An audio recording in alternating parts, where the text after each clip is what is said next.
Hello guys, আসসালামু আলাইকুম। আপনারা সবাই কেমন আছেন? আমি ভালো আছি। আমাদের এটা ছোট্ট একটি ছাদ বাগান। এটি আমাদের আম গাছ।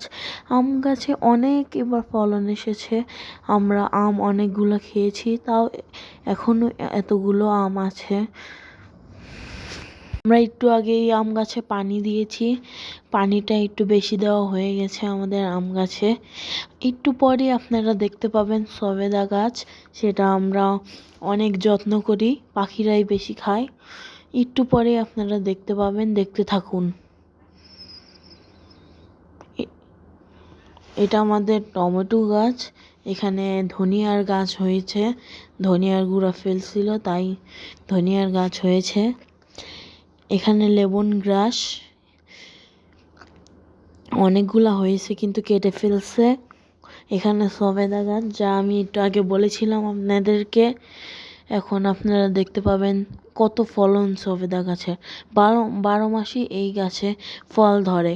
আমরা বেশিরভাগ পাখিদের জন্যই রেখে দিই, কিন্তু আমরা মাঝে মধ্যে দু একটা খাই। বেশিরভাগ পাখিরাই খায়। এরপরে আমরা চলে যাব টমেটো গাছের কাছে। টমেটো গাছের আগে চুই ঝাল গাছটি আপনারা দেখে নিন। দেখুন কত সুন্দর এই গাছটি। তারপরে আমরা ঘুরতে ঘুরতে চলে যাব টমেটো গাছের কাছে। টমেটো গাছটি রোদে মরে গেছে, কিন্তু এখনো ফলন আছে 5-6টা। তারপরে আমরা টমেটো দেখুন কতগুলো পেরেছিলাম। এখন লেবু গাছ দেখাবো। লেবু গাছের ফলন অনেক বেশি। এটা তো ছোট লেবু, আরো অনেক বড় হয় লেবুগুলো। আমি অনেক দিন এই লেবুগুলো আমরা সবাই এই ছাদ বাগানের লেবুগুলো খাই। অনেক মজা, কোনো টক নেই এই লেবুতে। তারপরে আমরা চলে যাব কামরাঙ্গা গাছে। দেখুন গাইস, কত বড় বড় লেবু। আপনারা চাইলে কমেন্ট করে জানাবেন। এখন আমরা চলে যাব কামরাঙ্গা গাছে।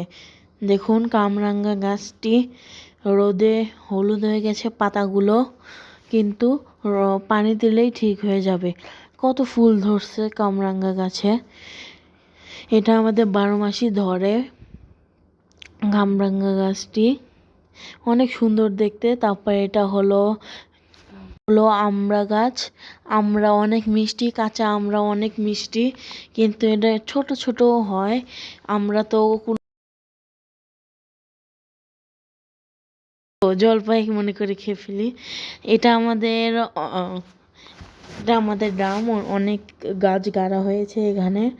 এই ছিল আমাদের ছোট্ট একটি বাগান।